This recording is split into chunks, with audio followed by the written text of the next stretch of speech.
Madame la maire, chers collègues, bonjour à chacune et chacun. Mes premiers mots seront des mots de compassion en direction de ces femmes, de ces hommes, des proches et des familles des victimes de ces dramatiques assassinats. Je pense effectivement, à la suite du propos de Johanna Rolland, que la question des narcotrafics ne supporte finalement que très peu les caricatures, les outrances, comme nous venons de l'entendre de part et d'autre de l'échiquier politique et dans nos minorités. En matière de tranquillité publique et dans le cadre des pouvoirs de police du maire, notre majorité s'est engagée et continue de s'engager sur ces thématiques, n'en déplaise à M. Foulques-Chambardelo, et cela de manière à 360 degrés. Sur les questions de prévention, cela a été évoqué longuement tout à l'heure, avec l'extension du dispositif Limits, y compris avec des moyens budgétaires municipaux augmentés en la matière.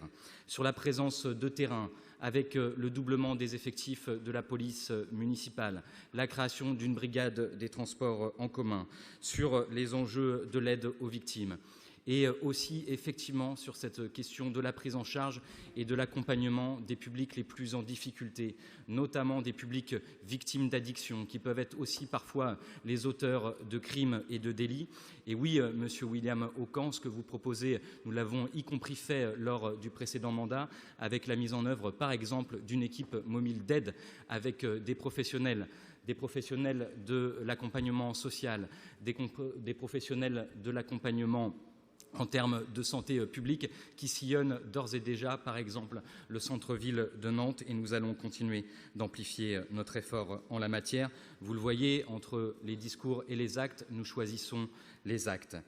Et vous ne pouvez par ailleurs pas vous dédouaner, mes chers collègues de la minorité de droite, de vos responsabilités politiques, alors que vous et vos amis êtes en responsabilité désormais à la tête de l'État depuis désormais 2 quinquennats, et que malgré les efforts récents et insuffisants, notre pays reste sous-doté, et cela a été dit par Madame la maire, en nombre de magistrats, de greffiers, de personnel administratif. Pour rappel, la part de PIB consacrée à la question de la justice en France nous place derrière des pays comme l'Allemagne, l'Espagne, l'Italie, la Grèce et même la Roumanie. De cela, mes chers collègues de la minorité, vous en êtes aussi responsables, vous et vos amis politiques. Et puis aussi un mot de colère, parce que justement, vos amis politiques à l'échelon national ont jeté l'opprobre sur des milliers de professionnels, notamment du monde de la justice, en les accusant, même plus à demi-mot, de laxisme et d'incompétence, alors que la durée des peines prononcées dans ce pays n'a jamais été aussi élevée et que le nombre de détenus incarcérés dans ce pays n'a jamais été aussi élevé.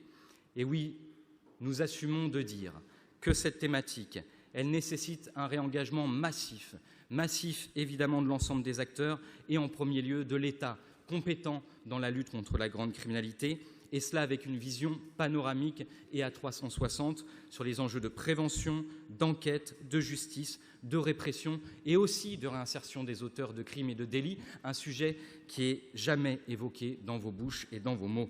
Cette thématique aussi, mes chers collègues et Monsieur Foulques-Chambardelo, elle nécessite l'adéquation encore et toujours entre les paroles et les actes.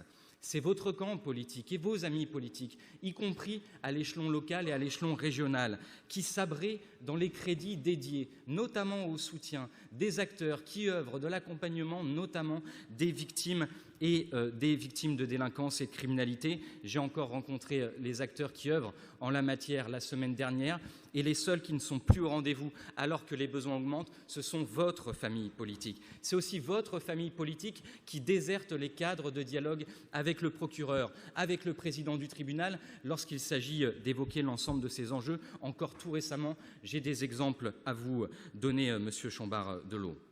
Et la thématique, elle nécessite aussi cohérence de votre part, notamment sur votre souhait d'augmenter les effectifs. Il faudra que cela se traduise, y compris à la suite, dans le débat de notre conseil municipal, lors de nos débats budgétaires, par votre soutien, je l'espère, à la dynamique de nos budgets de fonctionnement de la collectivité, au risque, sinon, de révéler très vite les limites du « en même temps » macroniste.